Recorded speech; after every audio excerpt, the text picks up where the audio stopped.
Mga Igan, lumalabas po sa isang pag-aaral sa Amerika na nakapag-re-release pala ang pag-inom ng beer ng mga chemical sa utak na nagdudulot daw ng excitement. Pero babala ng mga doktor, maaari pa rin itong magdulot ng iba't ibang uri ng sakit kung masosobrahan.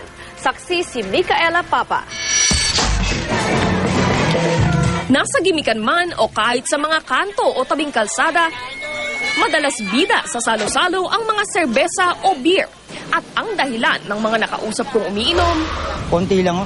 ano ba ang konti sa'yo ngayon? Basta nakatikim lang. Nakakawala rin nung napagod. Parang medyo maano ang katawan, medyo malakas-lakas. Pero konti lang.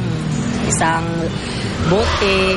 Ang nararamdaman nila, tugma ng sa 49 na lalaking lumahok sa isang eksperimento sa University of Indiana sa Amerika. Ang bawat isa, pinatikim ng isang kutsara ng beer. Dito natuklasang may epekto ang serbesa sa pag-release ng dopamine sa utak. Itinuturing na reward chemical ang dopamine dahil nagdudulot ito ng excitement at kaligayahan. Ang chemical na ito lumalabas din kapag gumagawa ang tao ng masayang aktibidad tulad ng pagkain ng masarap o pag-eehersisyo.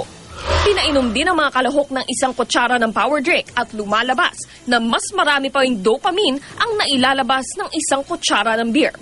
Ayon sa isang neurologist, hindi pa man lasing ang taong umiinom ay nakakondisyon na raw ng beer ang utak para makaramdam agad ng kaligayahan.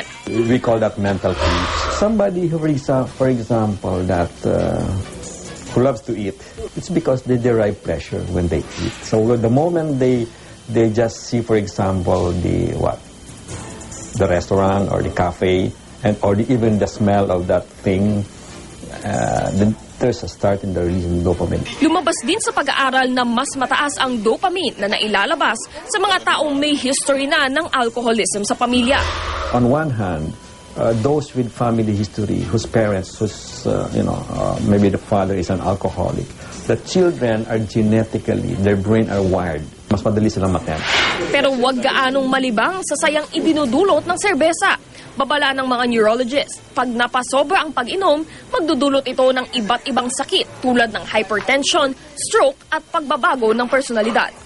Ako si Micaela Papa, ang inyong saksi.